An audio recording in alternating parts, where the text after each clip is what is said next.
ఈరోజు మొన్నెవరో ఒక సామెత అన్నారు, పాలేందో నీళ్ళేందో తేలాలంటే కొద్ది టైం పడుతుంది అన్నారు.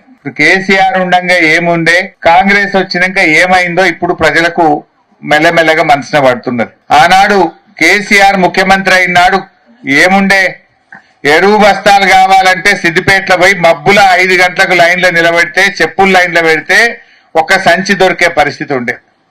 పోలీస్ స్టేషన్ల ముందు లైన్లలో నిలబెట్టింది అప్పుడు కాంగ్రెస్ గవర్నమెంట్. కానీ కేసీఆర్ గారు వచ్చిన తర్వాత ఎరువు బస్తాలు మీ ఊర్లకే లారీలలో పంపిండా లేదా? ఏనాడు 10 ఏళ్లలో మందు బస్తాల కోసం గింతలొలిగాలి అయిందా? కేసీఆర్ రాకముందు కాలిపోయే మోటార్లు, పేలిపోయే ట్రాన్స్ఫార్మర్లు.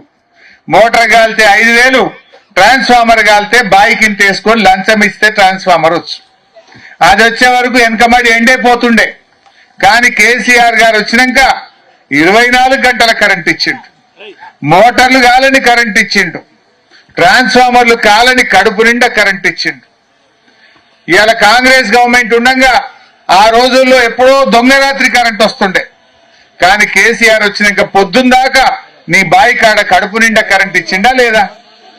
అంటే మార్చిండు. ఇది బంజాయి బిడ్డలో లేకున్నది.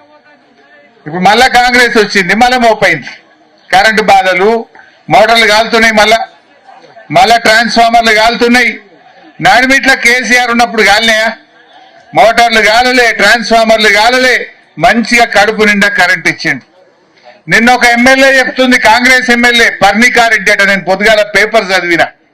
ఆ ఎమ్మెల్యే గారు అంటున్నారు, కేసీఆర్ ఉండగా ఎట్లొచ్చింది 24 గంటలు, ఇప్పుడు ఎందుకు అత్తలేదంటుంది. అన్నది ఎవరు? కాంగ్రెస్ ఎమ్మెల్యే. కాంగ్రెస్ ఎమ్మెల్యే అంటుంది, కరెంటు వాళ్ళని పట్టుకొని అంటుంది, కేసీఆర్ ఉండగా అప్పుడు పొద్దుందాకా వచ్చింది కరెంటు, 24 గంటలు వచ్చింది, ఇప్పుడు ఏమైనా వత్తలేదు అంటుంది. అన్నదేవులు అంటే కాంగ్రెస్ ఎమ్మెల్యే. అంటే మనసు ఉంటే మార్గం ఉంటది. కేసీఆర్ ఉండగా ఫార్మరే ఫస్ట్, ఫార్మర్ ఫస్ట్ అంటే రైతే నాకు ముఖ్యము అన్నాడు కేసీఆర్.